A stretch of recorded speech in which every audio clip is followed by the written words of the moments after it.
Greater Bengaluru ಬಗ್ಗೆ amendment ಬಂದಂಥ ಸಮಯದಲ್ಲಿ ಜೊತೆಗೆ ಬೆಂಗಳೂರಿನ ಸಮಗ್ರ ಚರ್ಚೆ ಸಂದರ್ಭದಲ್ಲಿ ಅಸೆಂಬ್ಲಿ ಮುಗಿದ ಮಾರನೆಗೆ ಬೆಂಗಳೂರಿನ ಎಲ್ಲ ಶಾಸಕರು, ಲೋಕಸಭಾ ಸದಸ್ಯರು, ವಿಧಾನ ಪರಿಷತ್ ಸದಸ್ಯರ ಸಭೆಯನ್ನು ಮಾಡ್ತೇವೆ. ಆ ಸಭೆಯಲ್ಲಿ ಬೆಂಗಳೂರಿಗೆ ಸಂಬಂಧಪಟ್ಟಂಥ ಎಲ್ಲ ವಿಷಯಗಳನ್ನು ಕೂಲಂಕುಷವಾಗಿ ಚರ್ಚೆ ಮಾಡ್ಬೋದು ಡೀಟೇಲ್ಸ್ ಆಗಿ ಅಂತೇಳಿ ಉಪಮುಖ್ಯಮಂತ್ರಿಗಳು ಹೇಳಿದರು.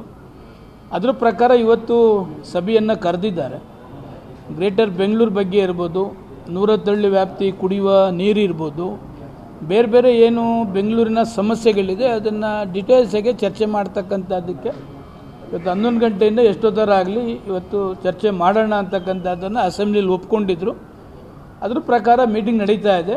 ಮೀಟಿಂಗ್ ನಡೆದಾದ ಮೇಲೆ ಉಪಮುಖ್ಯಮಂತ್ರಿಗಳು ತಮ್ಮ ಎಲ್ಲ ಮಾಹಿತಿಯನ್ನು ತಮಗೆ ತೆಗೆದು ಕೊಡ್ತಾರೆ. ಈಗ ರಾಮನಗರ ಹೆಸರನ್ನ ಬದಲಾವಣೆ ಮಾಡುವಂತ ನಿರ್ಧಾರಕ್ಕೆ ಕುಮಾರಸ್ವಾಮಿ ಅವರು ಆರೋಪವನ್ನು ಮಾಡಿದ್ದಾರೆ.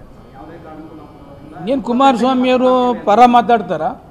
ಈಗ ಬೆಂಗಳೂರು 27 ವಿಧಾನಸಭಾ ಕ್ಷೇತ್ರ, ಆನೆಗಲ್ ಸೇರಿ 28 ವಿಧಾನಸಭಾ ಕ್ಷೇತ್ರ, ಸಾವಿರಾರು ಅಪಾರ್ಟ್ಮೆಂಟ್ಸ್ಗಳು ಬರ್ತಾ ಇದೆ. ಅವರಿಗೆ ಕುಡಿಯೋ ನೀರು ಎಲ್ಲಿದೆ, ಸ್ಯಾನಿಟರಿ ಎಲ್ಲಿದೆ, ರಸ್ತೆ ಎಲ್ಲಿದೆ, ಓಡಾಡಲಿಕ್ಕೂ ಭಾಳ ಕಷ್ಟ. ಈಗಿನ ಪರಿಸ್ಥಿತಿಯಲ್ಲೇ ಕಷ್ಟ ಇದೆ.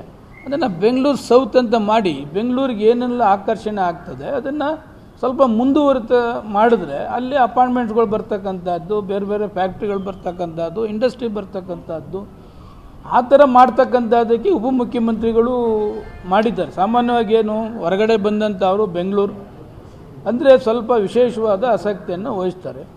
ಅದರಿಂದ ಇನ್ಫ್ರಾಸ್ಟ್ರಕ್ಚರ್ಸ್ ಎಲ್ಲ ಬೇಕಾದಷ್ಟು ಇದೆ ಇವಾಗ. ಅದಕ್ಕೆ ಬೆಂಗಳೂರು ಸೌತ್ ಅಂತ ಮಾಡಿದ್ರೆ ತಪ್ಪೇನಿದೆ ಅದರಲ್ಲಿ? 28ಕ್ಕೆ ನಾವು ಮತ್ತೆ ರಾಮನಗರ ಅಂತ ಹೇಳ್ತೀವಿ ಅಂತ 28ಕ್ಕೆ ಬಂದಾಗ ತಾನೇ ಈಗ ಇರ್ತಕ್ಕಂಥದ್ದು 28 ಗಂಟೆ ಆಡಳಿತ ಕಾಂಗ್ರೆಸ್ ಪಕ್ಷದಿದೆ. 28ಕ್ಕೆ ಅವ್ರು ಬರಲಿ, ಕನಸು ಕಾಣ್ತಾ ಇರ್ತಾರೆ. 28ಕ್ಕೆ ಬಂದಾದ್ಮೇಲೆ ಮಾಡಲಿ, ಅವ್ರ ದರ್ಬಾರ್ ಬಂದಾಗ ನೋಡೋಣ, ತಗೊಳ್ಳಿ ಏನಂತ. Okay, thank you.